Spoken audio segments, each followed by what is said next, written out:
To escape a noble marriage, he hired a shoeshine girl from the slums. 3 months. She must pretend to be his missing aristocratic sister. Legend speaks of the sea goddess who blessed an island called Santner. But myth is as romantic as reality is cruel. At night, Santner is brutally bisected by an invisible line. The noble quarter gleams with 1,000 lights of luxury. Across the wall, the Gitamora slums reek of garbage, poison gas, and utter desperation.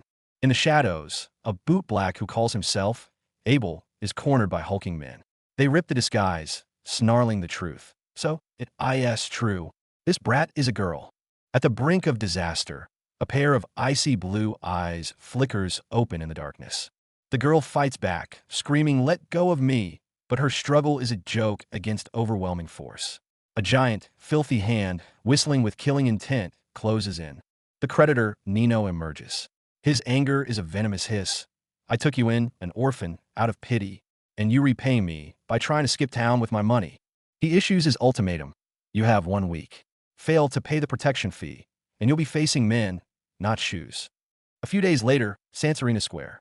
The girl is still polishing boots, her heart a well of despair. "Only 2 days left.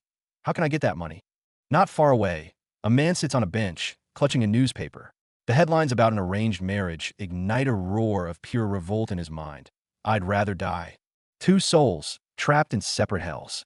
The storm is about to converge. Her fingers tighten around her only weapon, a small knife in her pocket. A desperate thought flares. If I'm truly reduced to selling myself, I'd rather.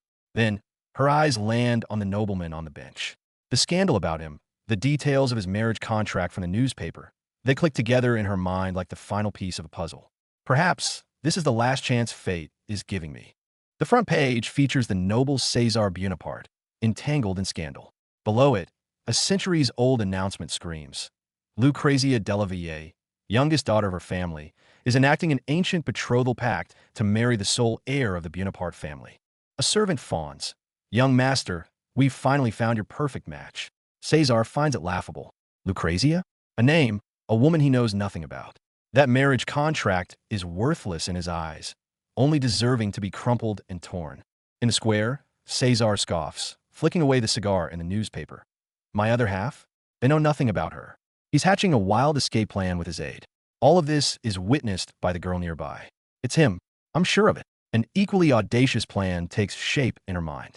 Cesar lays out his plan calmly. We find a suitable girl and pass her off to the Della Valle family. His subordinate is floored. Are you insane? In the shadows, the girl overhears it all. Her heart drums a frantic rhythm. This opportunity, how can I be content with just a few coins of pity? The girl rushes forward, dropping to one knee, her eyes blazing like stars. Cesar Bonaparte, by me, I can become the most coveted woman in all of Santner. Cesar is taken aback, then looks down with utter mockery. Have you polished so many boots you can't tell apart people from shoes? Cesar scrutinizes this volunteer. I don't need a bootblack. I need someone who can play the game with me. Undaunted, she meets his gaze. But what you need isn't a wife. It's a stand-in, a supposed relative who can fulfill that absurd marriage contract for you, isn't it? Her insight hangs in the air, sharp and dangerous. Who told you that? Cesar Dimans. She doesn't flinch. No one. I read the paper. The contract only lists the family names, not the individuals. So, if you can produce a long-lost daughter of the Bonaparte family, you can legally break the engagement. With nothing but a few lines of newsprint, she has deduced his most secret scheme. Cesar's eyes narrow instantly. Cesar concedes her deduction. The Della Valles are an intellectual dynasty. They won't be fooled by any bootblack who can read. He turns to leave, but the girl's voice follows him. What if I can do more? He stops. Now this is Dangio wine. For the first time, genuine interest colors his tone. He's caught a scent. Dangerous, intoxicating potential. Cesar looks down at her with utter disdain. A pity, Mademoiselle Adele Vives. To sell yourself, shouldn't you at least be pretty? Yet, amidst this ultimate humiliation and rejection, he catches a flicker of defiant fire in her eyes. It looks less like resignation and more like the calm before a storm brews. Cesar turns away, brutally final. You don't fit the criteria at all. His foot falls tap into the distance. A death sentence or perhaps a final test. The girl remains kneeling. Watching his retreating back, she finally grits her teeth and cries out, wait. It's her last-ditch rebellion against fate itself. In the next instant, the impossible happens. A gale whips up. Water and flower petals surge from nowhere, spiraling around the girl in a breathtaking, explosive vortex. What is this? Cesar's aide stumbles back in terror. Her hood falls, revealing her determined eyes. She simply asks, and now? The light fades, leaving only a blue flower and the promise of it to be continued. Cesar's mad scheme has found its equally mad executor. The feast of lies, ambition, and raw hunger is now served. Days later, by the garden fountain, Cesar re-evaluates this girl he's calling sister. Her hair, her eyes, they're an unervingly perfect match to his. You are the perfect candidate. But when he asks about her parents, a coldness instantly frosts her gaze. Asking an orphan that, isn't it laughable? This genuine sting of resentment makes him smirk. Interesting. Cesar steps closer, his breath a threat. You're not stupid. You know exposure means death. Why volunteer? Adele turns to face him. Her answer is brutally simple. Because I'm hungry. To avoid starving, she'll gamble with her life. The pure, desperate honesty of it silences him. He sighs. Fine. The deal is struck. The pact is sealed. Cesar introduces himself as the one who sent for you, arranging a meeting at a place we both desire, the Bonaparte Manor. Watching her, he muses, she can even quote Durant's plays. I found my girl. In a rain-lashed hovel of the slums, Adele huddles by the window in a threadbare shirt. She whispers to the storm. I still can't believe Cesar accepted. I won't be sold as a prostitute anymore, but the rain outside is bitingly cold. The manor's gates ahead lead to what unknown heaven or hell. Fear and hope wage a fierce war inside her. Before leaving, she wants to say goodbye to her only friend, Clarice. She was the first person I wanted to tell. She must be busy. She decides to leave a letter. But in the dead of this rainy night, a sudden, metallic clang echoes outside. Who could it be at this hour? A chilling premonition grips her.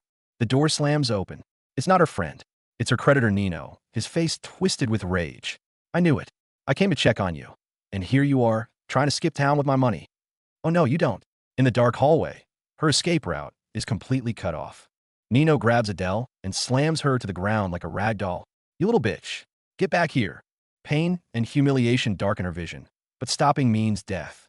Gritting her teeth, she struggles to her feet and bolts. Nino chases her, the shadow of death looming like a giant claw. One last question.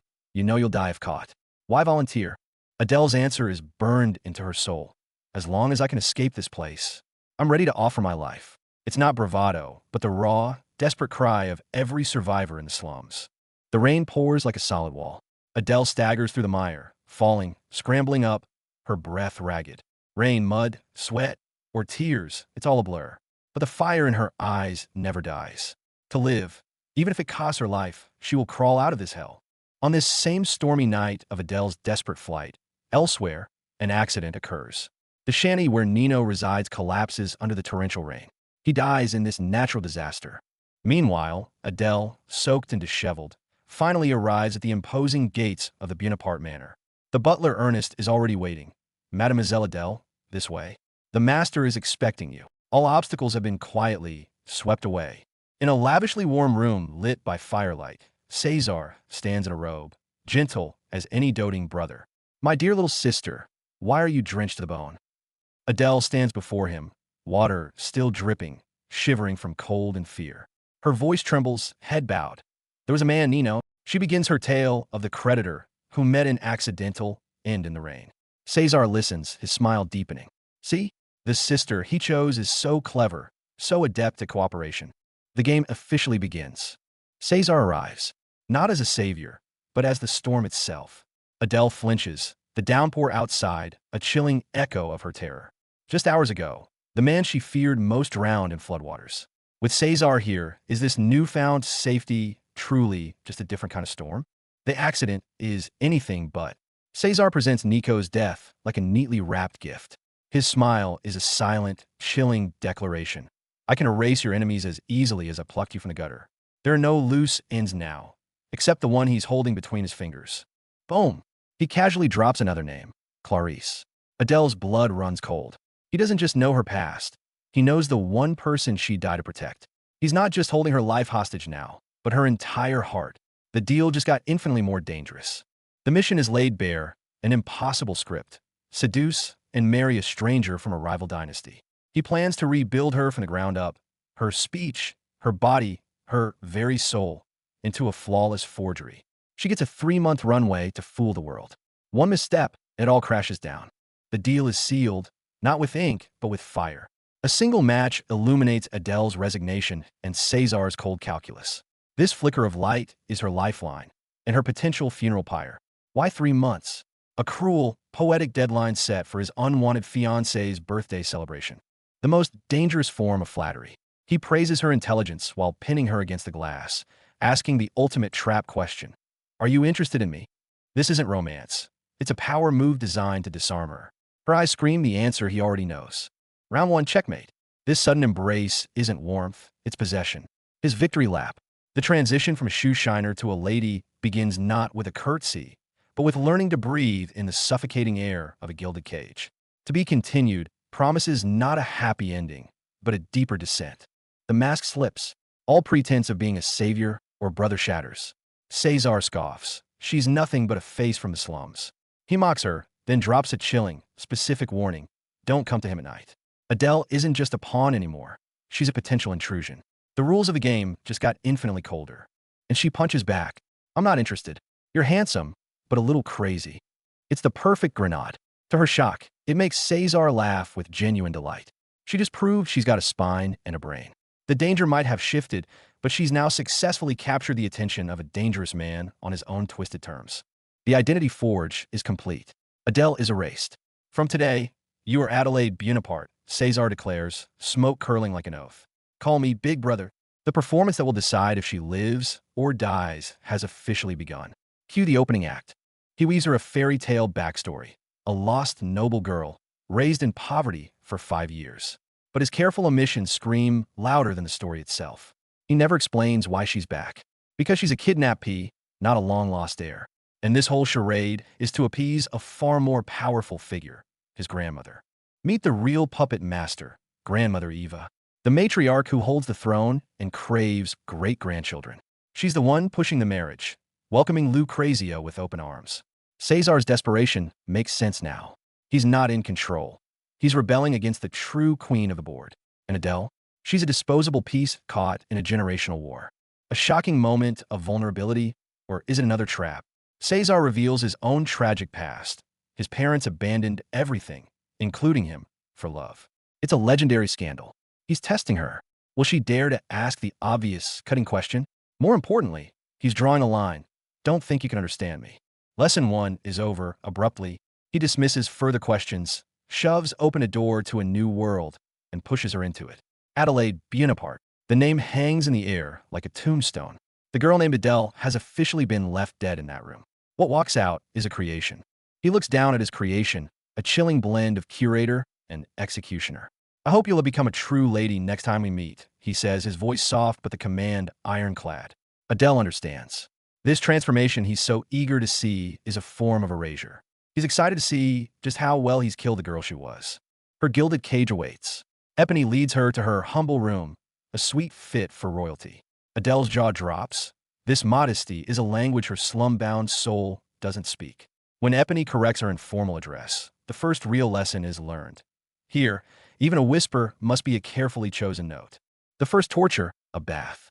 Aiden learns that nobility means never being alone, even in your most vulnerable state. She clings to her shred of privacy, face burning. Little does she know, this fight for modesty is the smallest battle she'll face. She's about to have to surrender everything. The past peels back with her clothes. Epony's hand freezes over the roadmap of scars on Adele's back. This isn't skin. It's a brutal autobiography etched in pain. The bruises will fade, Adele states flatly, her calm the most heartbreaking sound in the room. I'm used to being hit. In that moment, the servant sees the girl for the first time. A sliver of hope. Epony promises the contract lasts only until the wedding, only until her health is restored. To Adele, it sounds like a deadline for freedom. A wave of relief washes over her, a naive, desperate relief. She believes she can play her part and walk away. Oh, how tragically wrong she is. The caretaking begins. Epony tends to her, bathing her wounds. You're too thin. Focus on healing first. Then, the line that seals her fate. From now on, you are a member of the Bonaparte family. It's meant as comfort, but it lands as a life sentence. The door to her old life isn't just closed, it's been bricked over. Meanwhile, in the study, her worth is appraised like livestock. Cesar dismisses her as a flawed pearl, worthless. But Epony, her unlikely champion, argues back. She's just malnourished. She'll be beautiful once she's healthy. It's a small, crucial defense in a court that has already decided her fate. And here it is, the true endgame. Cesar assures someone, perhaps himself, that he won't touch his sister. But his inner voice, cold and precise, reveals the horrifying truth. Anyway, I'll have her killed as soon as the marriage is concluded. The trap was never about freedom. It was always about leading her to a beautiful, gilded grave. Day one in paradise begins with a jolt of unreality. Adele wakes in silk, overlooking the harbor where fishing boats return. Her mind rewinds to dawn spent scrambling for scraps of unsellable fish on those same docks. Now a book lies by her bed. The whiplash is dizzying. Is this a dream, or was her entire past a nightmare? Anxiety chases away sleep. She reaches for a book, a poor shield against the terrifying question hammering in her chest. Can I even do this? Just as the doubt threatens to swallow her, a knock. Tap, tap. It's Epony. Boot camp for a counterfeit lady is officially in session. Lesson 1 is not curtsies or French. It's consumption. Starting today, you'll be very busy, Epony announces, her smile gentle but firm. First, you will eat. For Adele, who fought for every scrap, the concept of being ordered to nourish herself is a surreal reversal. Her body is no longer hers. It's a project to be fattened and perfected. The dining table becomes a minefield. Elbows off the table, chin up, hands visible. Every rule is a shackle. But Adele adapts with a fierce, born survivor focus. When she shrugs, claiming she'd eat insects, it's not a complaint, but a statement of endurance. In that grit, Epony sees not a peasant, but a raw, unbreakable spirit. The first bite of carpaccio is a revelation. Flavor detonates on her tongue. The pure, animal joy of good food nearly makes her forget herself, until the crash of shame hits. Did I eat too greedily? The war begins, between the primal happiness of a full stomach and the artificial restraint of a lady. And then, unexpected warmth. Epony doesn't scold her appetite. She encourages it. 4 meals a day, she prescribes, her tone gentle. Adele flushes again, but this time, it's not shame. It's the fragile, unfamiliar glow of being cared for. In this icy game, this small kindness feels like the only real thing. Lady lesson number 1, no skin on bones. Adele stares at her reflection, now draped in lace and pearls, and an illicit thrill shoots through her. I love this.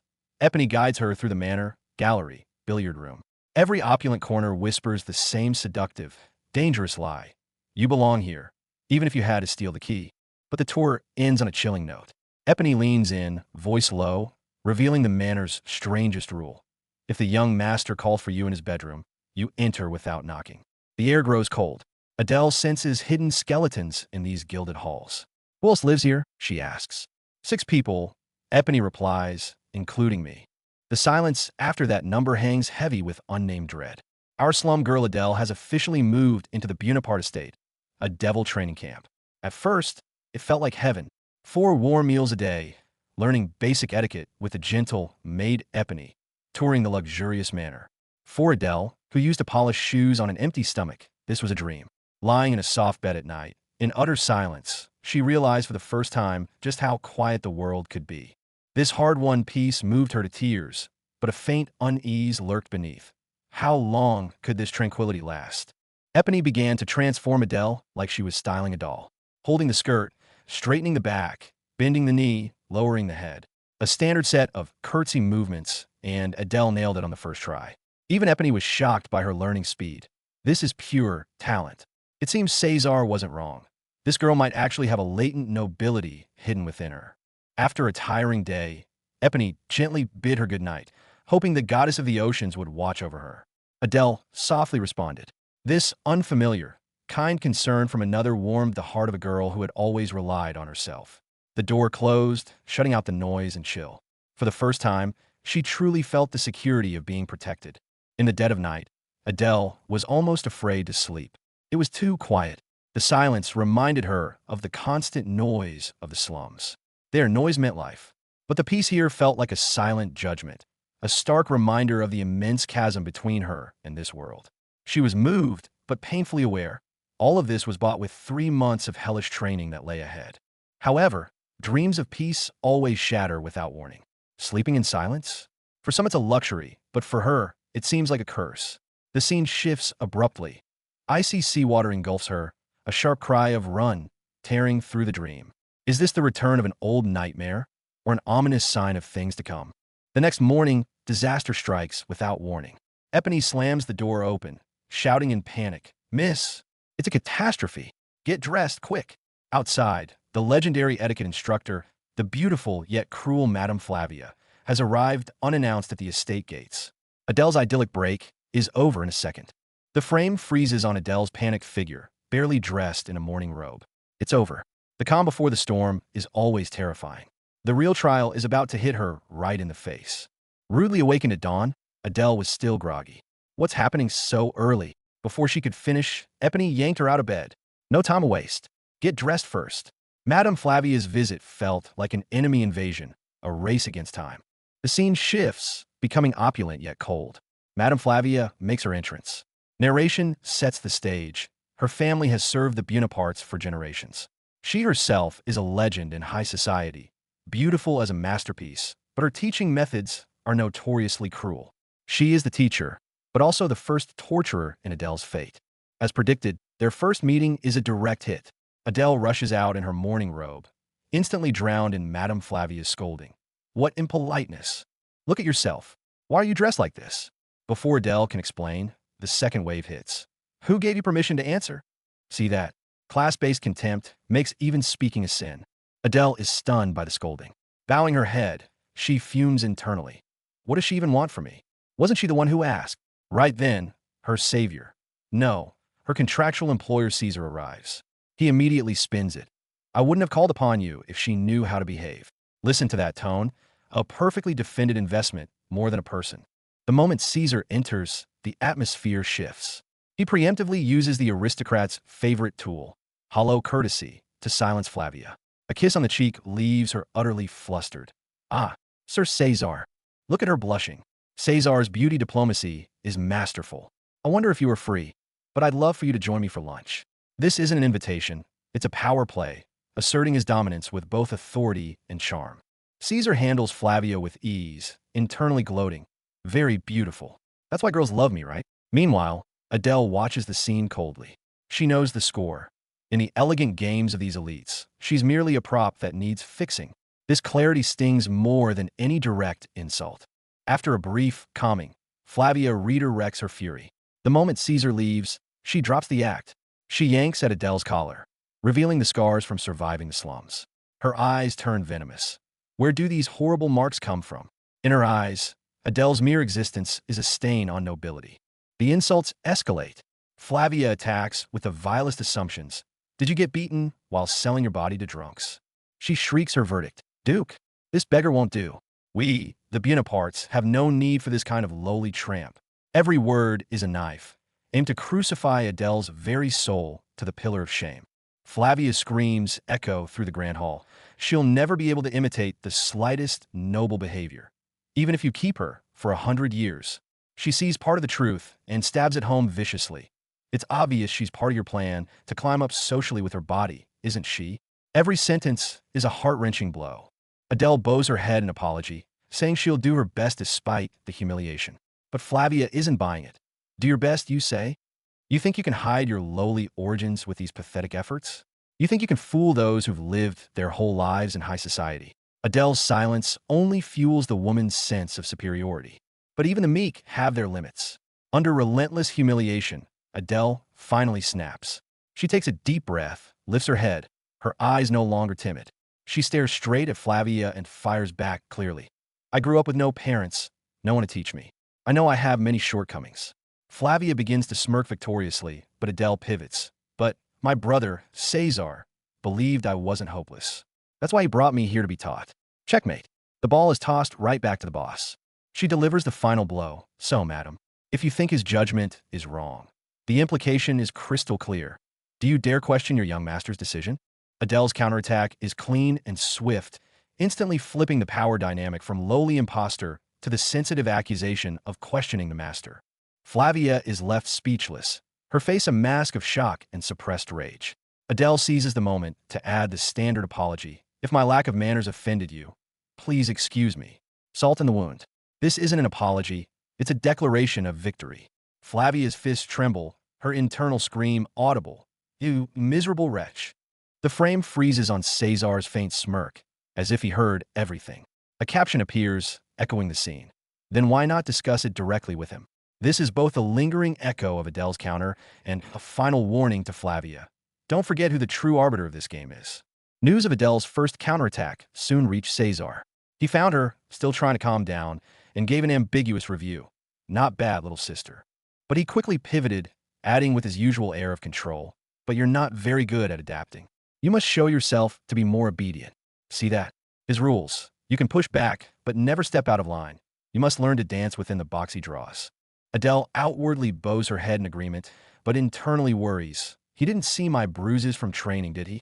Fear and endurance remain her daily reality. Cesar seemed to appreciate Adele's newfound edge, but also taunted her with his words. You know what the right decisions are, right?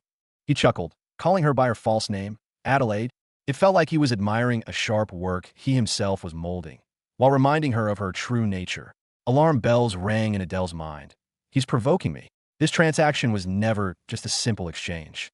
Adele saw through his game. He wanted to see how I'd react to that joke. She played along on the surface, but fortified her inner resolve. I'll do my best to meet your expectations, but there's no way I'll become anyone's plaything. Yet her determination seemed worthless to Cesar. He simply turned away, tossing a cold remark over his shoulder. You're all becoming so boring lately. See? In the face of absolute power, resistance and resolve from below are easily dismissed as mere boredom. The next day, Flavia returned, fueled by even greater vindictiveness. Anxious, Adele asked Epony, will she really come back to teach me? Epony's reply was telling. Don't worry. She does everything the young master asks. This sent a chill down Adele's spine. So, the torment awaiting her wasn't just Flavia's personal vendetta, but a necessary step tacitly approved by Cesar himself. The retaliation began. Flavia directly threw a pair of obviously too small, ornate high heels at her. Her teaching had escalated from verbal abuse to physical torture. She claimed it was to correct Adele's coarse gait. Adele had no choice but to force her swollen feet into these glass slippers. The training session began. Flavia, standing imperiously above, issued her first brutal command. On your knees. Adele thought she misheard. Excuse me? I sliced Flavia's voice as she repeated. You didn't hear me? On your knees. I said. Gazing at the woman's look of utter contempt, Adele's heart screamed. Why is she so cruel to me? Because I'm not of noble birth. In this moment, the class divide materialized as the cold, hard floor beneath her knees, real and painful. Flavia pressed down on her back with a foot or cane, forcing her to maintain the kneeling position. Adele endured the excruciating pain from her feet that threatened to make her faint, cold sweat on her brow. Clenching her teeth, she told herself, listen well. I'm just a cobbler's daughter. My knees are worthless, so if you want to hurt me this way. Her gaze turned icy and resolute. Then you're sorely mistaken. She reframed this torture as a battle of wills. As long as her bones held, she wouldn't admit defeat. The consequences of Adele's defiance arrive. Madame Flavia's benevolent instruction escalates into torture. To truly reshape this stubborn stone, she presents a pair of tools, exquisite shoes crafted to be far smaller than Adele's feet. From this day, you are told, you must wear them always until your gait is transformed, inside and out, into a true Bonaparte's. This isn't learning to walk, it's cramming a living person into the mold of aristocracy and crushing her to fit.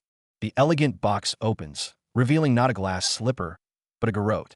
Flavia's command is devoid of warmth. Wear them. At all times. Your feet are deformed. Your origins are unclean. You must pay for the shame with your own flesh and blood. Looking at the beautiful, lethal shoes, the initial shock in Adele's eyes slowly solidifies into a cold, still dread. She knows there's no way back from this gilded cell. The torture device is fitted. Put them on. New shoes? No. A brand new circle of hell. The leather constricts her toes, every tiny shift sending a jolt of pain. But she must not frown, not make a sound. Even her breath must be perfect. The frame shows her simply standing, head bowed, elegant yet rigid, like a porcelain doll forcibly posed while it cracks from within. Her only mantra, I can endure this. The ordeal begins. The command is simple, brutal. Get up. Walk. From here, all the way there, and keep walking until I tell you to stop. This isn't training. It's taming a hawk, crushing a person's will with endless pain and despair, grinding her into the most pliable puppet. Every mark Adele's feet leave on the floor is soaked with blood and sweat.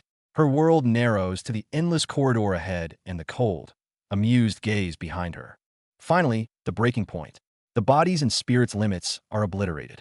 In the middle of a walking exercise, the searing pain and crushing mental pressure explode all at once. Adele crashes to the floor, a scream tearing from her throat that sounds barely human. I can't take it anymore. Her black heels fly off, like two shackles finally discarded, and a symbol of her inner walls shattering completely. Repressed too long, all she wants is for it all to stop.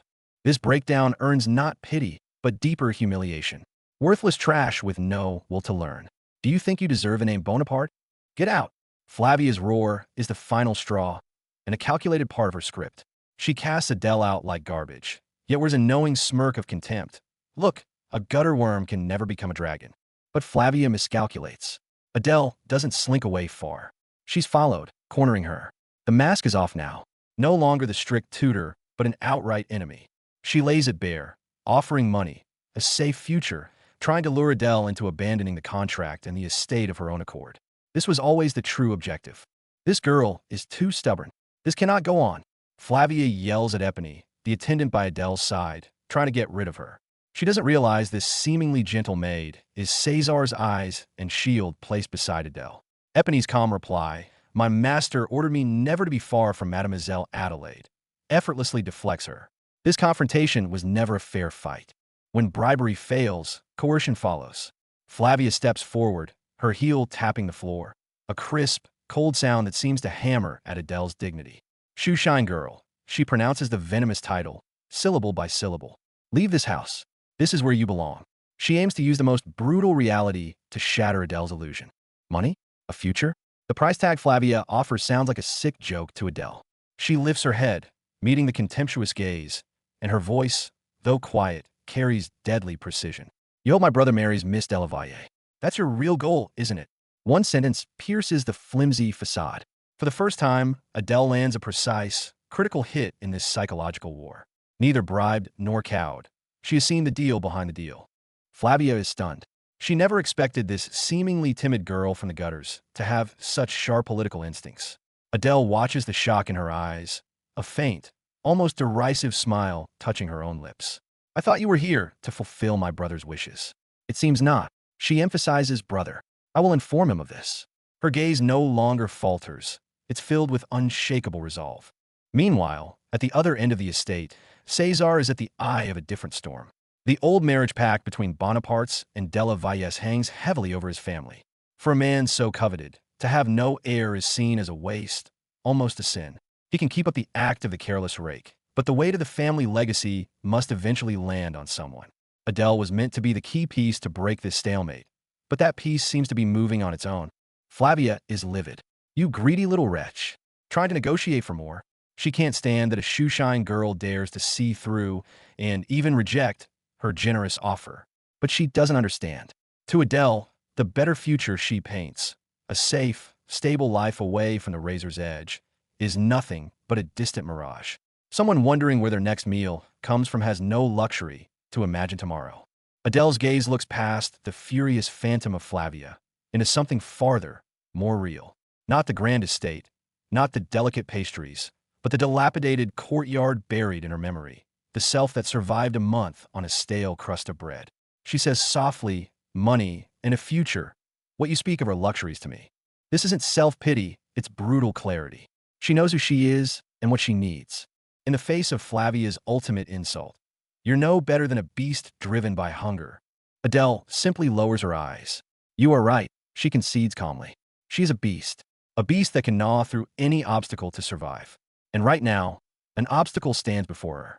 All her previous submission, her compliance, has been the beast camouflage before its lethal strike. She lifts her face. All the vulnerability, the hesitation, is gone. What remains is unshakable resolve. I'm sorry to disappoint you. This is her final courtesy. But no matter how you order me, I will not leave the house of Bonaparte. This is not a plea, it's a declaration. She has refused the safe exit offered, choosing instead to remain in the splendid, perilous cage that Cesar has built, the cage with infinite possibilities. At this moment, Adele, the shoeshine girl, truly dies. What lives on is Adelaide, who has begun to fight for her own fate. Adele walks away, leaving Flavia alone in the corridor. Sunlight filters through the stained glass, casting kaleidoscopic, cold patterns on the floor. In Flavia's eyes, this whole situation is a grotesque disaster. The girl's clumsy elegance is being shattered. And the most absurd part? The catalyst for this ruin seems to be Flavia's own unwanted, ludicrous concern and imagination regarding the Duke. Cesar soon learns everything. He stands by the window, silent, a suppressed fury like the heavy air before a storm. He asks himself, the whole situation is absurd, grotesque. So why? Why won't the image of the shoeshine girl, in her ill-fitting shoes, bowing awkwardly before him, leave his mind? Why does he keep picturing the Duke with the shoeshine girl? When did this damned, untimely concern begin? And Adele, having paid in blood, wins a brief respite. 3 days to heal.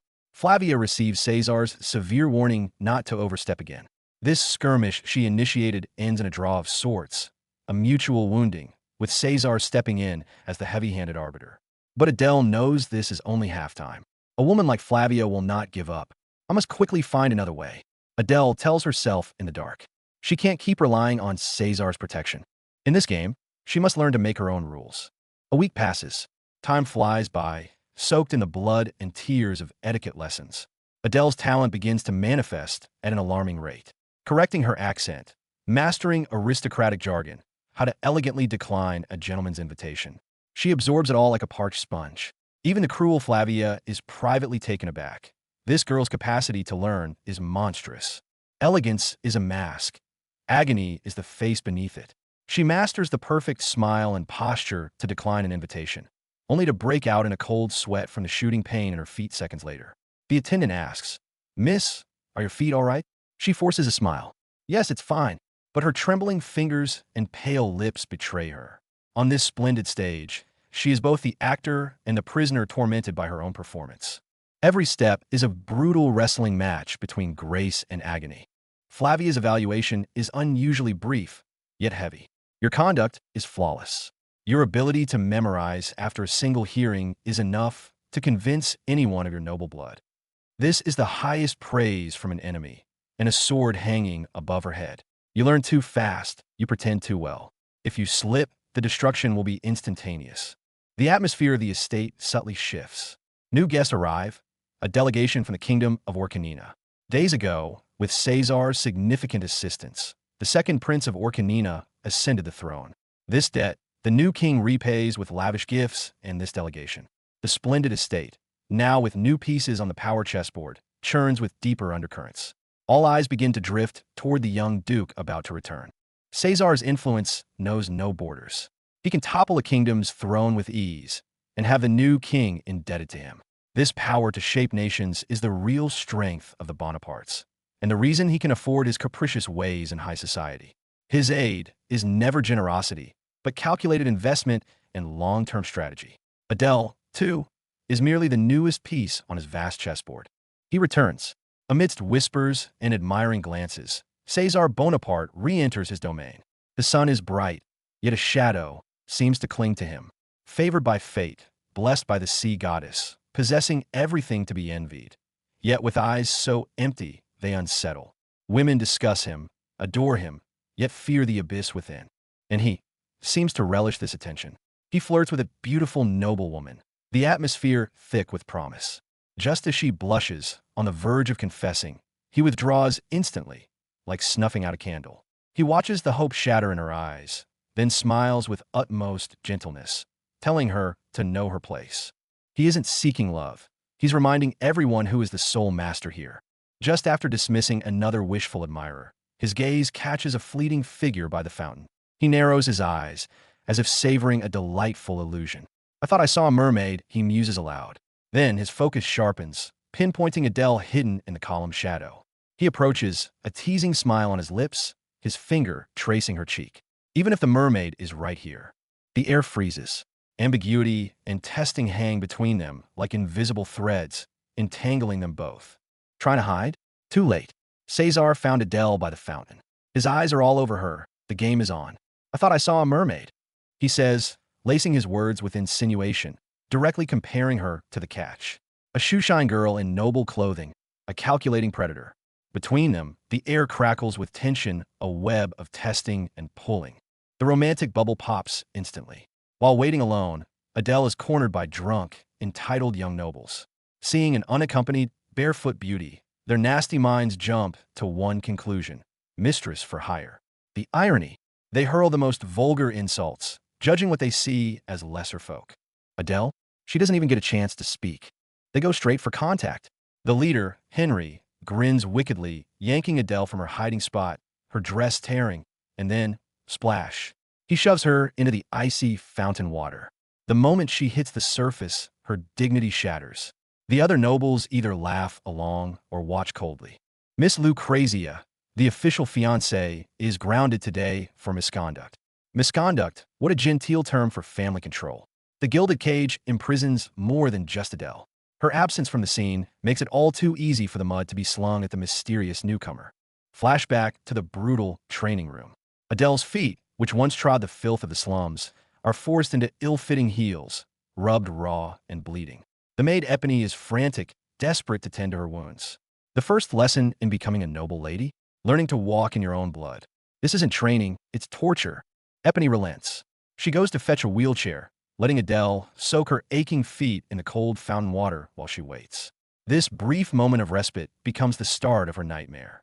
She thinks she can breathe, unaware fate's net has already been cast.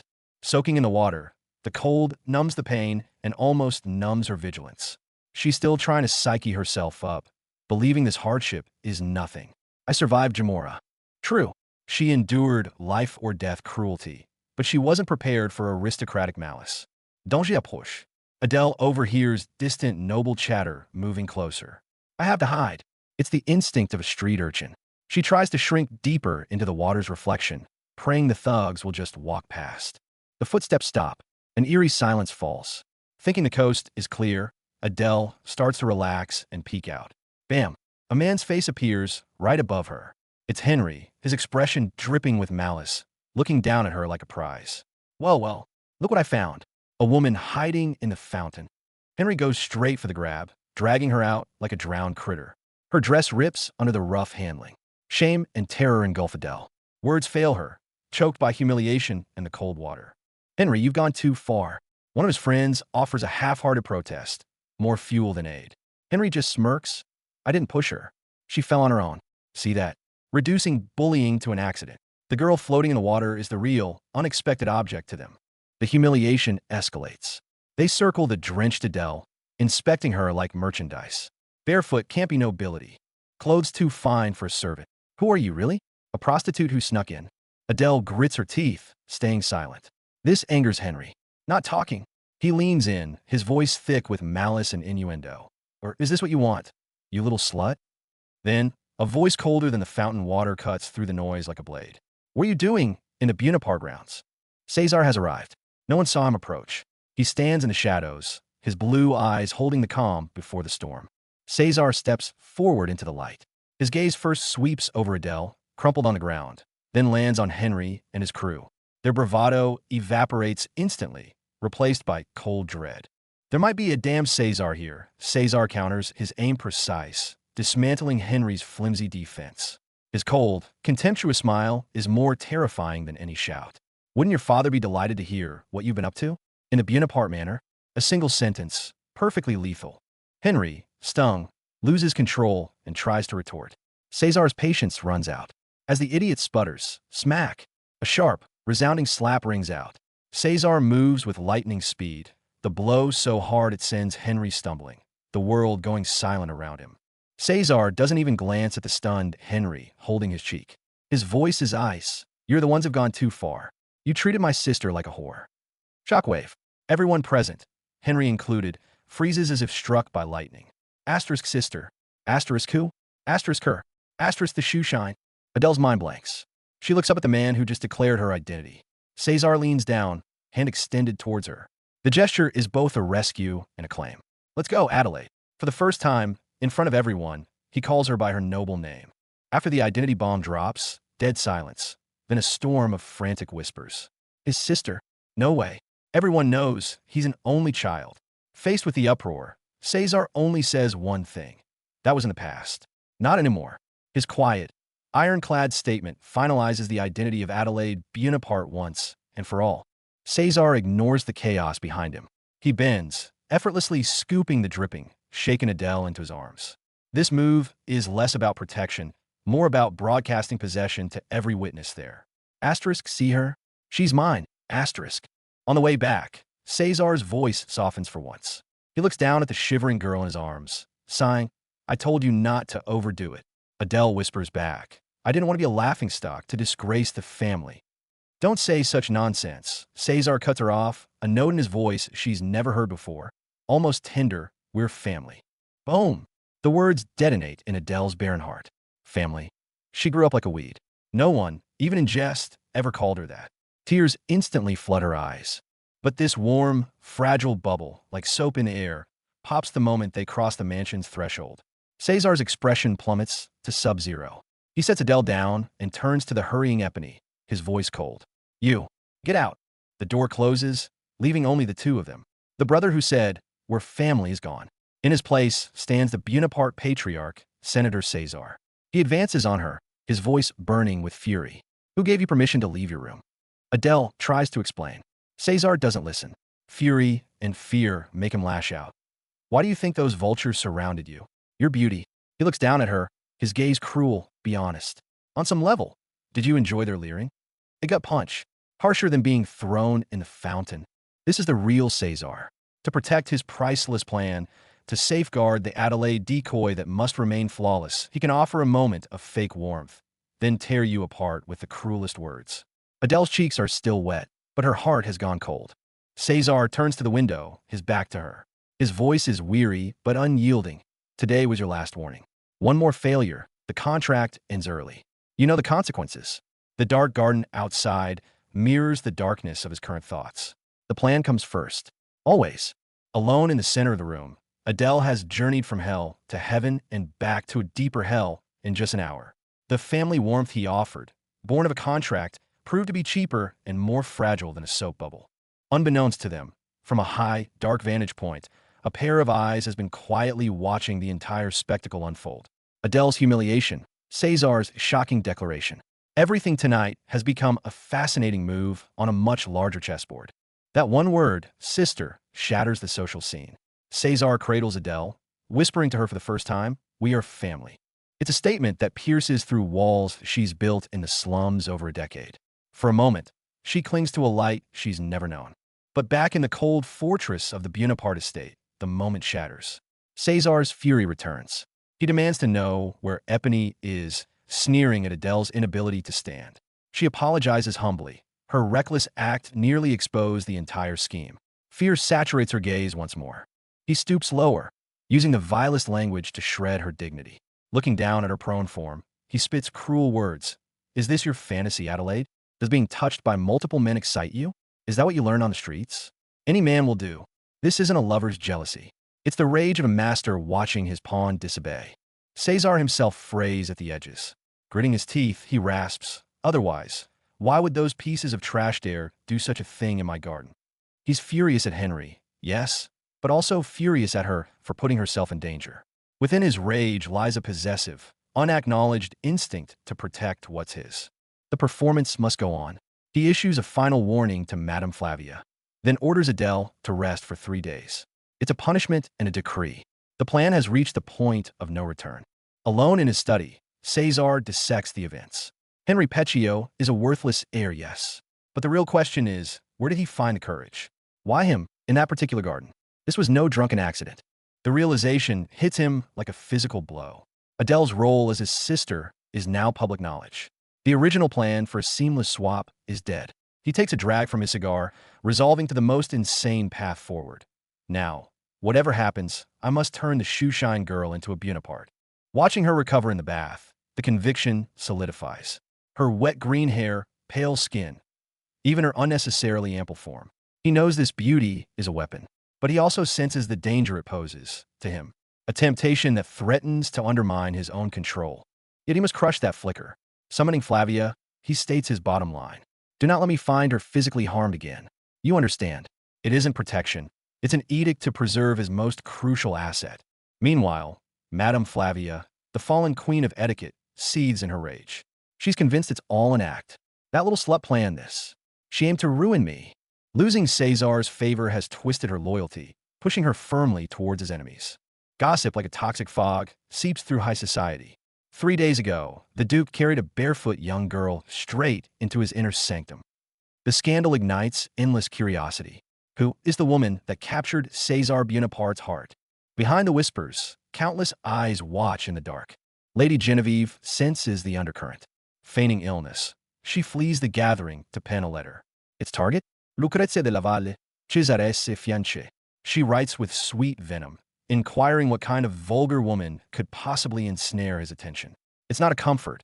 It's gasoline on a smoldering fire. Yet the letter never reaches its destination.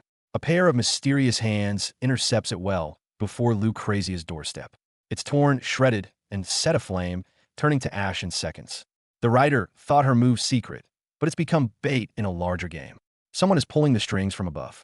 But whispers have a life of their own. In shadowed corners, nobles connect the Duke's sister to a political storm. The Bonapartes just revoked a major loan to the Peccio family. Is she part of a larger game? An invisible weight descends upon the estate. At the storm's eye, Adele transforms at stunning pace. Flavia is shocked. In 3 days, the girl's bruises have nearly vanished, her gaunt face filled out, her skin glowing. It's unnatural, like the mythic siren emerging from the sea. Bitterly, Flavia must admit, this resilient slum girl surpasses all the spoiled nobles she's taught. Swallowing her resentment, Flavia reports to Cesar. She's learning faster than expected. It's time for the next phase of her education. She's eager to throw this shoeshine girl into the deeper, deadlier undertow of aristocratic rules, to see if her newfound grace will hold. And right on cue, Cesar's official fiancée arrives. Lucrezia della Valle steps onto the scene. A breathtaking vision of poise and perfection, hailed as the society's ultimate beauty. Everyone bows. Her arrival isn't a courtesy call. It's the first move of a deadly game. Almost as soon as Lucrezia sets foot in the manor, Flavia pounces. With a sly, underhanded warning, she hints at the rumored girl residing there, suggesting certain street-like habits. It's both intel and a poisoned gift.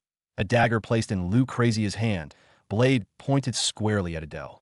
Lucrezia listens, graces Flavia with a perfectly polite smile, and thanks her for the concern. On the surface, it's all grace and propriety. But deep within those amethyst eyes, a cold, calculating light ignites. The hunter has identified her prey. Now a new and formidable player enters Cesar's chess match. A true queen holding a trump card, his own fiancée. The war between the shoeshine girl and the social queen is about to begin. Can the calculating Duke still control a board spinning out of his grasp? The hunter's net is cast. Flavia, the elegant viper, actively seeks out Lucrezia. With the most subtle language, she hands over a knife information about a rumored girl who might be from the streets. With a perfectly polite smile of thanks, Lucrezia is already calculating. How can I use this knife to make Cesar suffer the most? Testing, suspicion, torrents of dark thoughts beneath the surface. Asterisk, she knows. Asterisk, this thought stings Flavia's mind like a venomous wasp. Gazing at the noble lady said to have admired Cesar for years, she decides to detonate the secret. The Duke's sister, this falsified title, is about to become the fuse that ignites everything. The aftershock of the warning lingers. Flavia appears nonchalant, yet every step feels like treading on thin ice. Mentioning that girl sends a shiver down her own spine. The Duke issued a warning. Cesar's ruthless methods are enough to chill any potential traitor to the bone. But she's already taken the first step. There's no turning back. A final struggle and the ultimate decision. The price of betraying Cesar again is something she dares not even contemplate. But Lucrezia's potential intervention becomes the lifeline she clutches. Looking at Lucrezia's flawless face, she sneers inwardly. Asterisk perfect? No one so innocent could ever hold the position of the Duke's fiancée. Asterisk. The secret is out. Flavia drops the bombshell. She is a direct descendant of the Bonaparte family. Lucrezia's world shatters in an instant. That street urchin is claiming to be the Duke's sister. What kind of bizarre joke is this? Or is this the ultimate humiliation aimed directly at her? Truth and insinuation exchange hands in the shadowy corner. Flavia adjusts her wide-brimmed hat, revealing a calculating crimson eye. She might be from the streets. This statement is not just a hint, it's an instigation. And Lucrezia, with her eyes gently closed, offers an elegant thank you. The stage is set for a murder by proxy. You always light my lantern. Lucrezia smiles tenderly, yet there's not a trace of warmth in her eyes. The light Flavia provides likely illuminates a path straight into hellfire. The hunt begins. Meanwhile, Epony senses the approaching storm with sharp intuition. Under the guise of relaxation, she deftly arranges for Adele to stroll in the gardens, aiming to keep her away from potential, unwelcome visitors. The Water Garden and the Lion Garden, elegant labels masking a desperate attempt at isolation from danger. Epony tries to reassure Adele, describing the unseen lady as very beautiful and kind. Adele smiles, but a thought nags at her. That kindness is probably just pity. Little does she know, what awaits her isn't pity, but scrutiny and lethal intent. Fate loves irony. A carefully orchestrated avoidance turns into a fateful encounter. In the misty Water Garden, Adele loses herself in the manor's splendor. The moment she lets her guard down with a sigh of "It's magnificent," a figure materializes before her like a ghost. "May the goddess be with you." Lucrezia's voice is soft as a dream. Adele freezes completely. Asterisco Lucrezia de la Valle. Cesar's fiancée. How is she here? Asterisk, this is it. Her training never covered a hell-level opening like an accidental encounter with the actual fiancé. Confrontation. Lucrezia strikes first with "I don't recall seeing you at any ball or salon," directly challenging Adele's identity.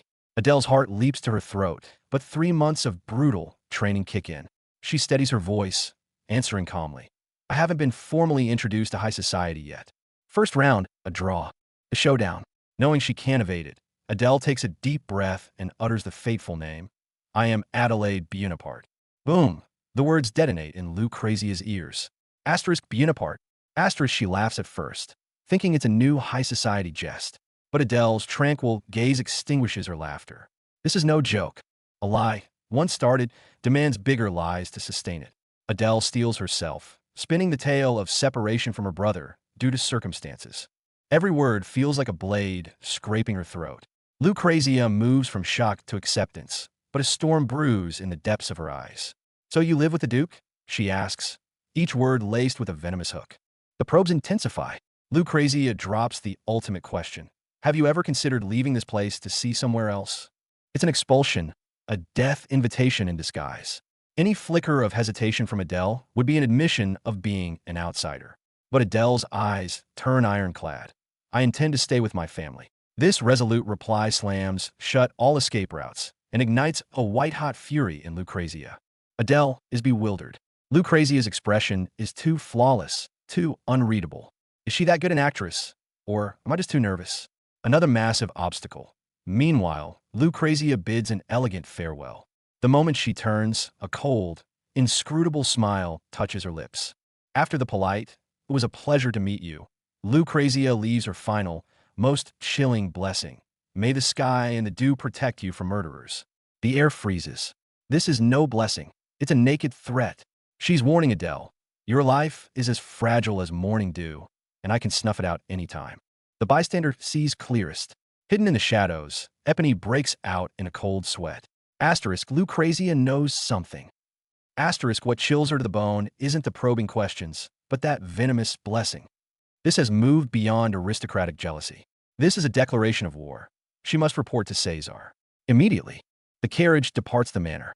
Beneath the surface calm runs deep, dangerous water. Epony's warning is apt. One must beware of sleeping water, for what lurks beneath is often a beast waiting to devour. Inside the carriage, the facade shatters completely. Lucrezia breaks down sobbing, all elegance and nobility crumbling away. Her hands, those aren't the hands of a noble. That single detail pierces her final delusion like a dagger. She finally understands. Cesar hates her. He hates her so much he'd rather dredge up some street urchin to masquerade as a sister and humiliate her. This is a pain far worse than a simple rejection. But her maid's words are the final spark, igniting her madness. "You'll do anything, right?" She dries her tears. The fear in her eyes is replaced by a sickly fervor. Yes, she'll do anything. To reclaim what's hers, to exact vengeance on the man who discarded her like trash, Lucrezia Dellavalle will stop at nothing. An embrace, a vow. Her maid holds her tight, swearing absolute loyalty. I will never forget your allegiance. This isn't mere servitude. It's a pact binding them to the same war chariot. The hunter and her hound are in position. Back at Bonaparte Manor, Adele remains blissfully unaware of the tempest about to be unleashed upon her. At his desk, Cesar is unervingly calm. The tap of his pen is soft, but each click feels like a blade grating against Jude's nerves. Jude has brought a warning from Lucrezia.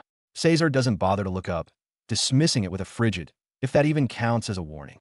Then his tone shifts, sharp and venomous as a needle, aimed at someone absent. Epony is more familiar with high society parlance than a street shoeshine girl like you. That whispered, "How amusing," isn't admiration, it's a judgment.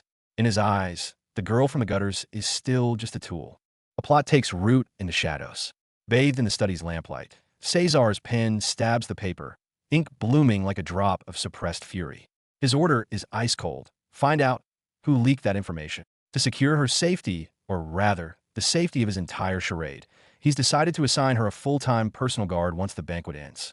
No sooner are the words spoken than the heavy, ornate doors groan open with a piercing creak. An elegant, finely dressed figure steps across the threshold into the manor, silhouetted by the sharp line between light and shadow. Information in hand, Cesar moves his pieces. Lucrezia's arrival in 2 days is the key, but her protector hasn't arrived. Jude frets about her safety. Cesar lets out a low chuckle. He taps a finger against his lips, a gesture not a contemplation, but a predator locking onto its target. Ready as ship, he couldn't care less about the noble lady's well-being. What he needs to deal with is far more urgent, more lethal. A storm gathers on the horizon with his command. The night of the banquet, hidden undercurrents surge. Jude brings a bombshell. Flavia Lordan is really here. The exiled, cruel etiquette tutor. Cesar's gaze hardens instantly. The air freezes as he speaks her name. An old acquaintance, he says, voice flat. There's no nostalgia, only a dangerous chill. Amidst the guests' buzzing gossip, this news is like water thrown into boiling oil, making the already treacherous banquet bubble over with tension. Under the ballroom lights, every smile hides a knife. Genevieve sips her wine, perplexed to others. Weren't the Lordans expelled? She's testing the winds. A shrewd nobleman sidles up to another matron, thinking only of his own vile advancement. Perhaps making an early alliance with the fallen Madame Flavia could get him closer to the Bonapartes? His ingratiating smile is frozen in place. Before his greeting even finishes, FWIP, from the window's edge, Madame Flavia materializes like a specter. Elegant, yet radiating lethal pressure. The center of the social storm shifts instantly. The elegant praise is merely a prelude to poison. Madame Flavia raises her glass, artfully complimenting the Bonaparte taste. It's seamless perfection. In the blink of an eye, the scene shifts from opulent to sinister. The noble woman in yellow, who moments ago was happily conversing, now lies crumpled on the floor in terror. Flavia looms over her, every shred of pretense ripped away, revealing naked malice. About those we must remove from this beautiful estate. This is no social chatter. It's an execution sentence. In the secret chamber, the weak are lambs to the slaughter. The threatened noblewoman screams, snarling that she has nothing more to say and should handle it herself. Flavia merely offers a cold smile. Toying with a vial of eerie crimson liquid in her hand, she drops the ultimate bomb. Then I shall be compelled to tell Sire Cesar directly that you are the one who revealed Mademoiselle Adelaide's origins. Boom. The woman across from her reels as if struck. She once did Flavia a favor, and now it's the very rope that hangs her. The betrayer is betrayed. Fear is a bottomless pit. Flavia wears a different mask now. She approaches with resolute steps, her voice laced with the deep weariness of one betrayed by a trusted confidant. Sire Cesar once believed I could keep a secret, but she doesn't choose confrontation. Instead, she extends a hand of cooperation. She asks the woman to help her overcome this difficulty, hinting at a shared enemy. Every step, every word is calculated to walk the tightrope of power. This is not surrender. It's another form of control. A subtler chain has been fastened around a neck. The hunter bares her fangs, facing her prey, trembling like a cornered animal. Madame Flavia remains the picture of elegance, a faint, almost smile touching her lips. But it's a smile as cold as winter frost. The wine glass in her hand is no mere accessory. It's a vessel for drinking in power. She leans in slightly, her voice deceptively soft as she asks the most lethal question. What is it you want?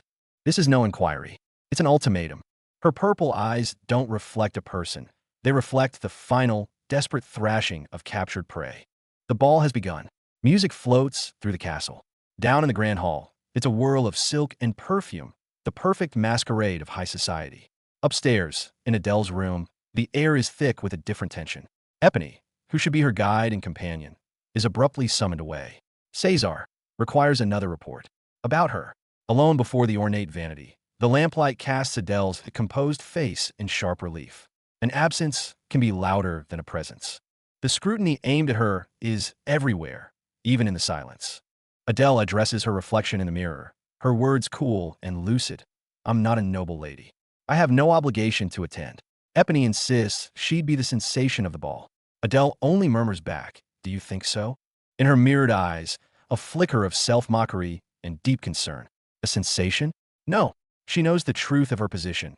Every public appearance invites more stares, more scrutiny, and from Lucrezia, fiercer attacks. Epony presents an array of opulent gowns and jewels like trophies. You must repurchase everything. Adele stares at the glittering luxuries, but the impact feels like a physical blow. She whispers, even when I lived in Jamara, I never went to Bella Stella. This famed street of luxury was once a world away. Now she's in the heart of it, playing a part that isn't hers. The dazzling finery isn't glory. It's the very noose that could strangle her at any moment. Bella Stella. Even the shop name sound plucked from romantic verse. It glitters, unervingly beautiful. One thought echoes in Adele's mind. This place is so dazzling. I feel I don't belong here. Beside her, Cesar simply smiles, offering a response that's both cruel and kind. It is indeed. His affirmation is a praise for the beautiful illusion, and a silent command for her to perfect her role. One wrong step, and this beauty will become the trap that swallows her whole. Late at night, an abrupt knock echoes through the manor. Epony? Impossible. She couldn't be back so soon. Adele's heart tightens. The door is pushed open without ceremony. A stranger stands there, crowned with flowers and clad in an ornate gown, expression severe. In the most refined tone, she utters the name that could unleash a tidal wave of trouble. Madame Flavia, an uninvited guest, draped in lethal elegance, has arrived. The situation turns on a dime. A woman in a housekeeper's uniform delivers an unrefusable order. Epony's notes. Now, the president requires another report on Lord Cesar. Epony's face pales. An order from the president supersedes all else. She can only obey, hastily telling Adele she must leave for a moment. Adele puts on a calm face, saying, I can manage, but alarms blare in her mind. Who is this president? Why demand a report precisely when Epony is with her? The surveillance never ceased, and now it's closing in. Epony is led away. Another maid urges with a blank face. The president is waiting. They approach a set of dark wooden doors. Just as they begin to swing shut, in the narrowing slit of light, a pair of crimson eyes snap open. The gaze is frigid, mocking, and utterly inhuman. Click! The doors seal shut, swallowing the light and severing Adele's last shred of security. She is utterly alone as the darkness descends. Alone in her room, the distant waltz from the ball floats through the window. A book sits unread in her hands. Her mind is elsewhere. Excited? No. It's a deep, gnawing dread. She's a whirlwind of conflicted anticipation and fear for the upcoming outing, for the street called Bella Stella. She's too agitated, too anxious to focus on a single word. And then, TOC. The knocking comes again. This time, who could it be? The nightmare begins. Outside, the knocking is insistent, unnerving. Then, a translucent, glowing womanly phantom materializes before Adele, a voice rasping a warning. N'ouvre pas la porte. Don't open the door. Adele's blood runs cold. She's supposed to be alone here. Was that voice, inside her head, a hallucination? Or something far more terrifying drawing near? Fear, cold as ice water, drowns her. The door is forced open with a crash. A young maid bursts in, flustered. Forgive me, miss. It's an emergency. Heart hammering, Adele sees it's only a maid and lets out a shaky breath. The maid delivers her message hastily. The young master wishes to see you. Her brother? Cesar? In the dead of this strange night? The tension in Adele's nerves eases slightly, only to be seized by a new, sharp suspicion. Is a summons from brother truly safe? Something's wrong. This maid is too young. Her uniform hangs comically large. Adele's instincts scream in alarm. But she has no choice. If Cesar truly summon me. She wipes the cold sweat from her temple, her gaze hardening once more. Trap or trial. She must move forward. All right, let's go. Stepping into the dark corridor, each footfall feels like treading the edge of a blade. They ascend, climbing higher towards the rooftop. The maid calmly states, "The young master is on the roof."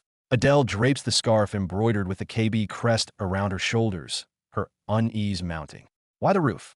That's not Cesar's way. She asks, "Where are we going?" The answer only deepens her dread.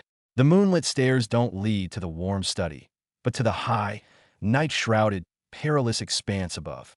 The fear is a living thing now, clawing at her insides. Adele is screaming inside. "I don't want to go there anymore." But the guiding maid simply smiles sweetly and announces, "We've arrived." A door glowing with an eerie blue light swings open before them, groaning on its hinges.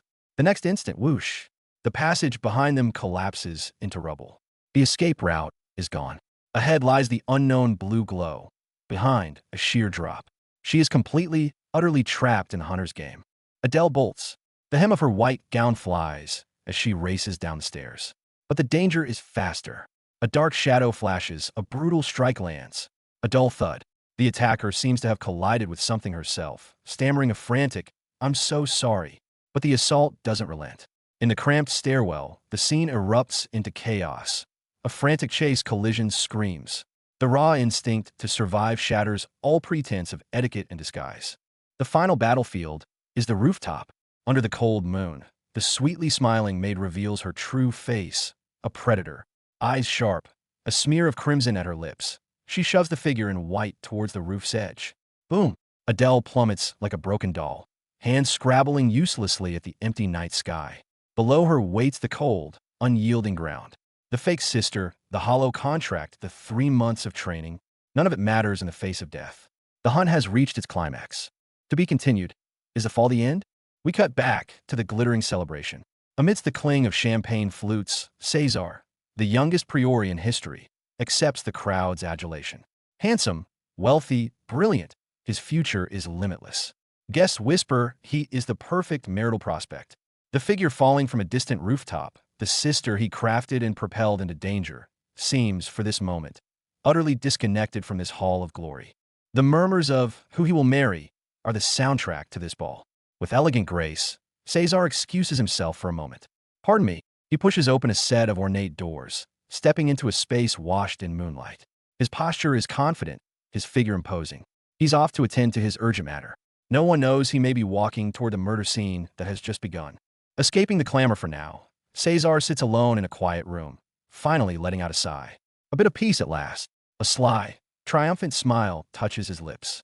But the peace is shattered in an instant. His eyes lift, and he finds it. Letters carved into the ceiling. K.Er. His sister's old initials? Or something else entirely? His gaze sharpens. He utters a low, intrigued ha. Another puzzle has just delivered itself to his doorstep. The words on the ceiling are a key, unlocking a flood of long-buried memories. Cesar's mind drifts back to another ball, a distant childhood. Back then, 2 people always danced together, Katrina Bonaparte and Rowan Bonaparte. In memory, they shone, and little him, always placed on the most luxurious chair, given a cookie. The sweet recollection now leaves a stale bitterness in the lonely silence. The seeds of tragedy, blood, power, family, desire, were planted long, long ago. He's spiraling down memory lane. Cesar vividly remembers the blue-haired girl his father abandoned, reliving those hours they danced, locked in a world of their own. But the romantic haze is brutally shattered by a violent bang and a furious shout of Cesar. Reality comes crashing in. Party turned battlefield. Jude's humble garb instantly draws fire from a smirking, blonde aristocrat who mocks his shabby attire and demands he remove the shawl. Jude fires back with a cold sneer, calling out that the rival's own shawl is nothing but a lucky find. The blonde laughs it off, calling it fate dropping from above, then insinuates that with Miss Lucrezia out of the picture for Jude, maybe he'll have his own chance to rise.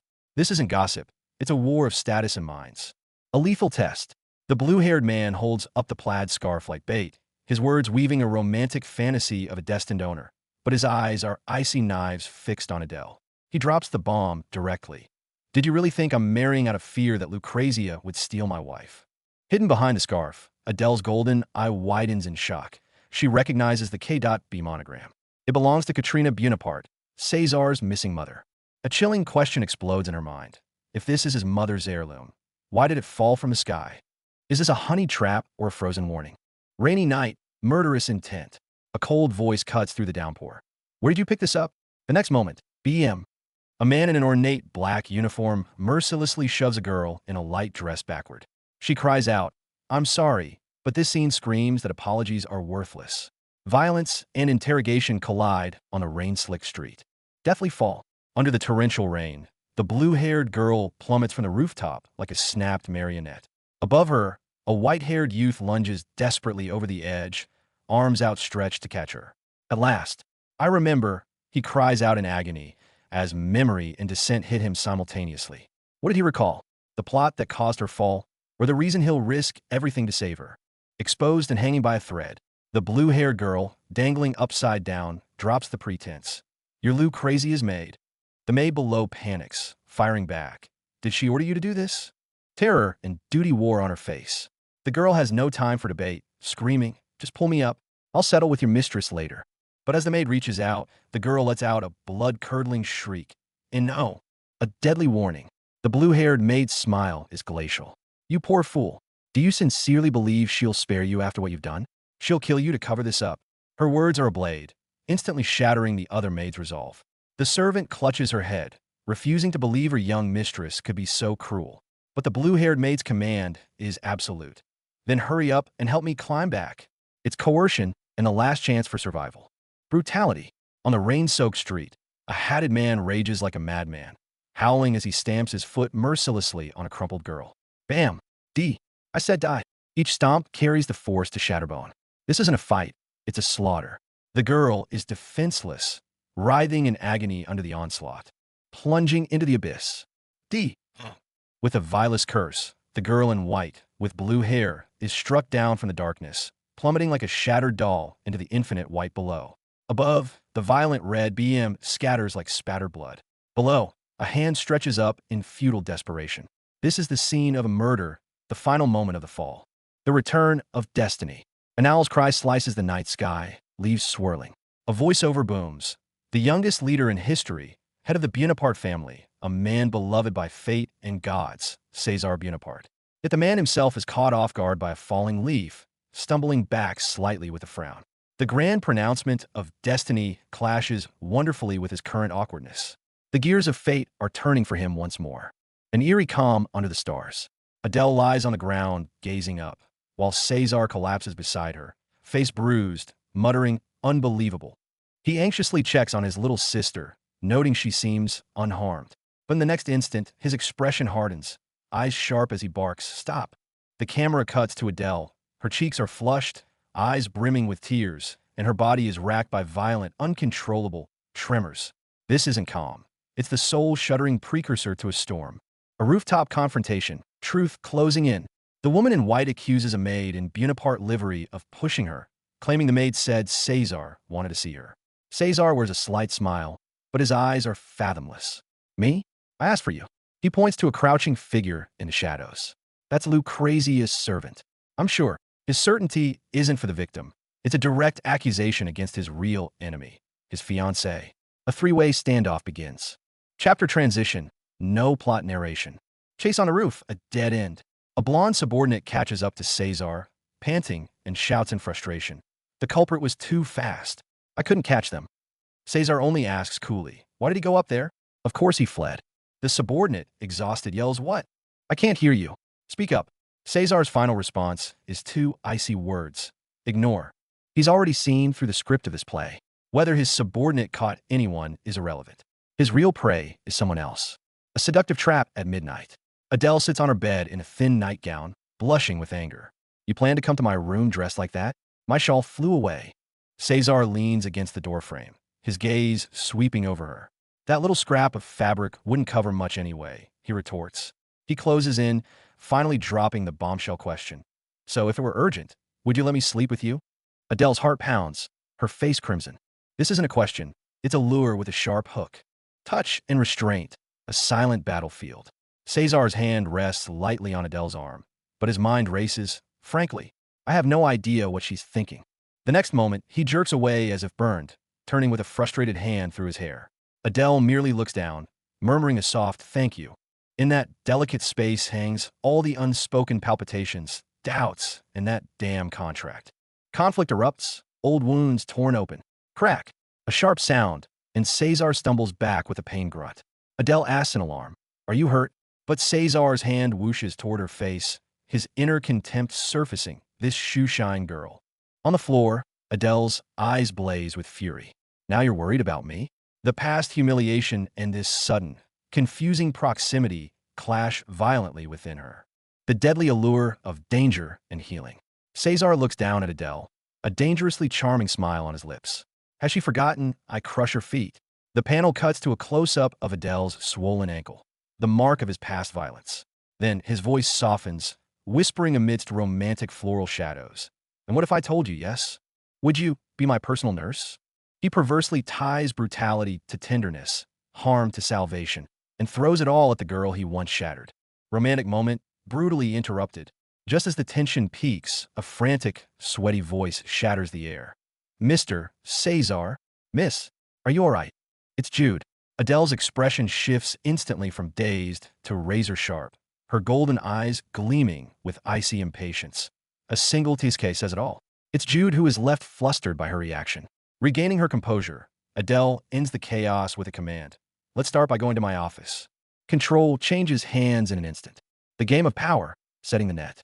The steward reports to Cesar about arranging daily bandaging, but Cesar coldly refuses. Adele watches silently from the side, thinking it's precisely his arrogant, independent way that made her decide to follow him. Suddenly, VLAN, a maid bursts in, panic-stricken, calling for Miss Adelaide and asking what happened. Upon seeing the injured Cesar supported by the steward, she instantly sobers up, turns to Adele, and issues an undeniable command. "Explain." The eye of the storm shifts instantly to Adele. Time to close the net. Shirtless and cigar in mouth, Cesar passes his cold judgment to the steward. "You had no reason to doubt her." No sooner are the words out than, clang. Madame Flavia is dragged in by knights, face etched with terror. The steward reports dutifully.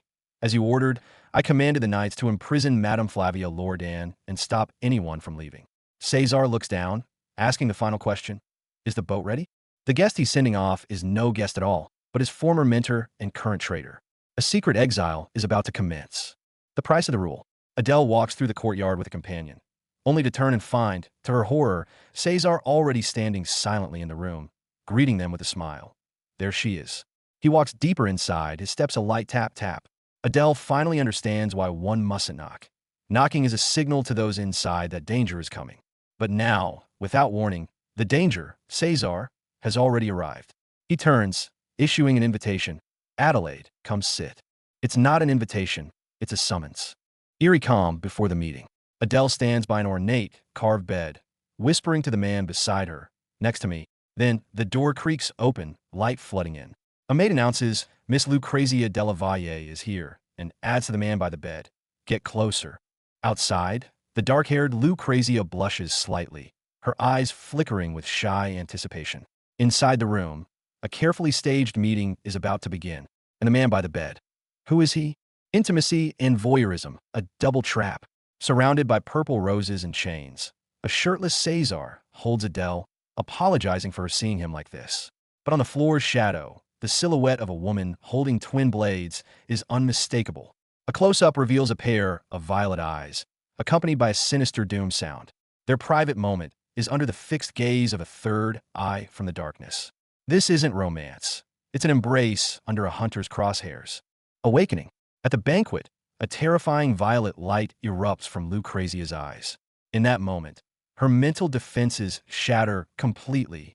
Meanwhile, Cesar, with a look of amusement, commands the flustered Adele. "Don't just stand there, come sit down." A seemingly casual remark, but the authority is absolute. Adele, or Adelaide, becomes the eye of the storm. Everyone's probing, asking, "Have you always had this maid?" Her past, and the mysterious maid Agnes, are being exposed piece by piece. Cesar drops the act. Staring at the flustered Lucrezia, he coldly unmasks her lie. "I don't think so." The implication is clear. That maid is your biggest blunder. Lucrezia panics, even blushes while calling Cesar a perfect business partner. Alarm bells ring in Cesar's mind. This woman has completely forgotten she tried to kill me. Her mind is already possessed by the phantom of Lord Caesar. Cesar goes nuclear, appearing shirtless and covered in wounds. The woman in purple across from him is petrified, mistaking them for grave injuries and stumbling over her words of concern. Under the moonlight, Cesar holds Adele and whispers, "I've caught a mermaid fallen from the sky." And in the shadows, another pair of eyes watches this chilling sweetness with deadly focus. The woman in the shadows finally steps out. It's Adele. With a resolute gaze, she tells her brother she'll take his place to protect him, pleading for him to stop harming himself. In this moment, the former shoeshine girl is guarding something in her own way. Yet Cesar pushes further, grabbing Adele's hand with a dangerous smile. "If your sister can care for you, then me, wouldn't that be fine too?" This is no concern. It's about staking a claim on his prey. At the grand banquet, Cesar casually places a hand on a green-haired woman's shoulder, introducing her to the crowd. "This is my sister." Hearing this, the hidden Adele feels her world shatter. A violent noise exploding in her mind. Shirtless and imposing, Caesar finally lays it out for the crying woman in purple. "There won't be a second time. If you dare scheme again, your family will have to deal with me." It's an ultimatum, a death sentence. The conspiracy unravels, and the backlash begins. The betrayer, Lady Flavia, finally faces her reckoning. Her name was given up by her accomplice, and the footsteps of fate are already behind her. AMOI. "Mine now." Flavia turns in terror as a black-clad figure materializes. With each tap-tap of footsteps, the pressure of doom crashes over her. Trying to run? Too late. The executioner appears. His gaze is sharp as ice as he declares, "I have received orders from the head of the Bonaparte family." Lady Flavia's fate is sealed at this moment. Deep in the night, a carriage travels into an unknown forest. Inside, Flavia frantically questions the escort Eager. "Where are we going?" "I must see Lord Caesar. I can explain everything." But Eager responds only with silence. Blindfolded, Flavia is brutally dragged by a mechanical device. "Where in hell is he taking me?" Her terrified scream echoes, laced with utter desperation in the darkness. A seabird crashes into the sea, spray flying. The blindfolded Flavia senses a shift, her heart lurching. Then, the wind carries the answer. "We are at the port." Her place of exile has arrived. The port is dim, and someone is waiting. A mysterious woman appears, stating calmly, "We've been expecting you, Madame Flavia." The trial begins. Flavia breaks down, crying out, "I was threatened. Take me to the Duke." But the man interrogating her merely gives a contemptuous smile and delivers the killing blow. "Yet you were the first one to leak Miss Adelaide's identity, weren't you?" The interrogator reveals the darkest law of high society. Omerta, the law of silence. No member of a great family may leak internal secrets. Violators face the most brutal reprisals. "Flavia, you've crossed the line." Bound in chains, Flavia pleads, "I just gave a hint." But the interrogator coldly calculates. He should have found it precisely. "Anyway, not my business. Let's move to the next step." The next step is the abyss. The verdict is pronounced. Take these supplies and sail alone on that decrepit 840-year-old galley to the most distant Sorek. This isn't a voyage. It's a sea burial. Despair. Flavia struggles, her pleas heart-rending. "Give me a chance." But the black-clad men show no mercy, dragging her toward the dock's edge, toward that doomed ghost ship. Bon voyage. The executor smiles farewell. Beware the ocean goddess's jealousy. In her final moments, Flavia still screams to see the Duke, but she's forced onto the rotting vessel, sailing into the infinite, deadly sea. Back at the manor, a shaken Adele soaks in the tub, asking about the maid who pushed her in. The attendant's reply chills the water to ice. The body was found in the sewers. A cold shiver runs through Adele as the truth surfaces. It was Lucrezia. She ordered the maid's attack as revenge for Adele hurting her man, Cesar. The revenge of the aristocracy is cruel, hidden, taking lives in utter silence. But Cesar coldly reminds her, without evidence, Lucrezia is untouchable. She's too important, too perfect. Disposing of her would displease all of high society. Power and hypocrisy protect this beautiful viper. The maid brings news. Madame Flavia is gone. And Adele, your lessons are over, but you must review everything you've learned. And, from now on, you are responsible for tending to the young master's injuries. A bubble representing Cesar pops before Adele's eyes. The maid says the master is busy finding her a new teacher. Lessons will resume after the delegation leaves. This lull is her silence, or perhaps the beginning of moving even closer to him. The final blow. The maid states bluntly, Madame Flavia has been dealt with. When will you change into your gown? From today, you're assigned to care for the young master's recovery. Adele, your identity is once again redefined. Well, look at this. Our lady is serving tea herself. The girl who once shined shoes in the gutter now moves like a true aristocrat. Adele holds the tray, cheeks flushed, clearly out of her element. And Cesar, bare-chested, reclining lazily, that smirk on his lips is lethal. So you finally came, little sister. The air thickens with something far more dangerous than a simple charade. This is a test. The camera zooms in. Cesar's golden eyes pin Adele in place. You came, sister. His tone is lazy, almost gentle, but every word is a carefully laid trap. Sunshine, gardens, a handsome man, the perfect aristocratic fantasy. But Adele's eyes tell a different story. Her shyness, her nerves, that flicker of wariness she can't quite hide. She stepped right into his gilded spiderweb. The cozy pretense shatters. Cesar is wounded. Adele holds a medical tray, her gaze as sharp as a scalpel. Fine, show me your injury. It's a command, not a request. One moment, she's his sweet little sister. The next, she's the doctor examining him. Cesar tenses, on his knees before her, back turned, his vulnerability laid bare. In this particular scene, the power dynamic is shifting right before our eyes. Broad shoulders, sculpted back, and a vicious cross-shaped scar. This is the other side of the Bonaparte air. Adele's hand flies to her mouth in shock. And Cesar? He chooses that exact moment to look back, smirking like the cat that got the cream. Enjoying the view? He turns her flustered reaction into his own weapon. In this round, Adele's carefully controlled composure is utterly shattered. I'm going crazy. I must be. Adele stares at the nearly naked, supremely confident Cesar, screaming internally. I'm rather cute, but don't get too flustered by so much beauty. He's still teasing her. And then splash. Cesar cannonballs right into the bathtub, soaking her in the process.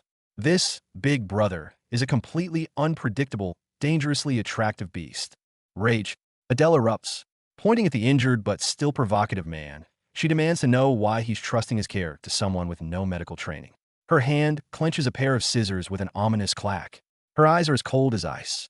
If you cause this yourself, then you'll bear the consequences. The perfect mask of Adelaide cracks, revealing the sharp, angry edge that belongs to Adele of the slums. No hositashchen. Snip, snip. The sound of shears cutting bandages is sharp and definitive. Adele's face is a blank mask, but her hands are steady, terrifyingly so. The white restraints fall away in pieces. This isn't play acting. This is an execution of will. For the first time, Cesar, lying helpless on the bed, has lost all control of the situation, utterly at her mercy. But the pressure is real too. Opening the medicine case, taking out the salve, Adele's palms are slick with sweat. I feel like I'm trapped in a cage with a wild beast. Her inner monologue shatters any pretense of calm. And that beast lies utterly vulnerable before her, asleep. Seeing the wound is far worse than she imagined. A complicated tide of emotions rises. Not just fear, but worry. The moment the salve touches his skin, Cesar's body shudders involuntarily. Brother, turn just a little.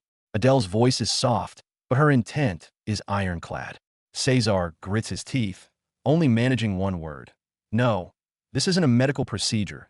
It's a battle of wills. Attacker and defender, both testing the other's limits. The pain is real, but what's more agonizing is the damnable intimacy of it all. I told you no. Adele stands by the bed, trying to hold her final line of defense. But Cesar's face, that infuriating, captivating smirk, is back. Then, can I just get on your bed for a moment? Logic bomb. He never plays by the rules. Adele's face flames crimson as she stumbles back in a near panic, practically fleeing the room. Every clash leaves her heart racing, betraying another tiny defeat. Enough. No more games. The tables turn in a heartbeat. Adele is on top of him now, eyes icy, her fingers tracing a punishing line down his abdomen. Then crash. The entire vanity is violently swept aside, its contents shattering across the floor. This isn't the shy Adelaide anymore. This is Adele the shoe shiner, pushed to her limit and fighting back. Late at night, Adele rides alone on her bed, hands gripping her hair. Arg! Tortured memories flood in. The day she fell from the bell tower, the crushing loneliness of no one's concern.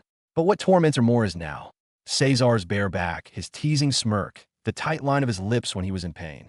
Every detail explodes in her mind. Why? Why do I feel like this? In her maid's uniform, a finger pressed to her lips, her gaze is a storm of confusion. The mask of their contract is being eroded by something far more real and infinitely more perilous. Meanwhile, Cesar is spiraling in a vortex of his own suspicion. Wreathed in cigar smoke, he dissects Adele's every move. She was actually worried about me? He scoffs, his golden eyes pure calculation. What an idiot. She'd be dead if I hadn't been there. He can't comprehend this useless concern. She must have a hidden agenda. Especially the fact she chose to visit him in that particular outfit. The seed of distrust, once planted, grows with terrifying speed. Boom! The truth strikes Adele like a thunderbolt. She bolts upright in bed, pupils dilating in shock. She was worried about me, not herself. The way she trembled awakened my protective instinct. I just figured it all out. All the contradictions point to a single, impossible conclusion. Her lips tremble as she whispers that title, Big Brother. Is this brother she's desperately pretending to be the one she's really worried about? Or has she been worried about the man named Cesar all along? Quicker than thought, Cesar is upon her, pinning her to the bed. Call me Cesar. His smile is lethally charming. Adele is in full-blown panic. Big Brother, I don't understand why you're doing this. The pretense is ripped away entirely. Cesar leans in, his whisper a death knell to the charade. Let's stop this little comedy, Adele Vivi. I'm a man, and you're a woman. Adele's fingers curl helplessly into the sheets. The final barrier between them crumbles to dust. But in the very next breath, the atmosphere shifts. Cesar's gaze softens into something unervingly tender as he gently takes her hand. Belle, your innocence is utterly adorable. He looks at her as if she's a rare treasure. I'll grant your wish. I'll take good care of you. So relax and let me handle everything. Is this yet another cruel lie or a moment of genuine vulnerability? Adele's cheeks flush, her eyes clouded with confusion. The relationship built on a foundation of lies has finally arrived at its most dangerous and most intoxicating crossroads.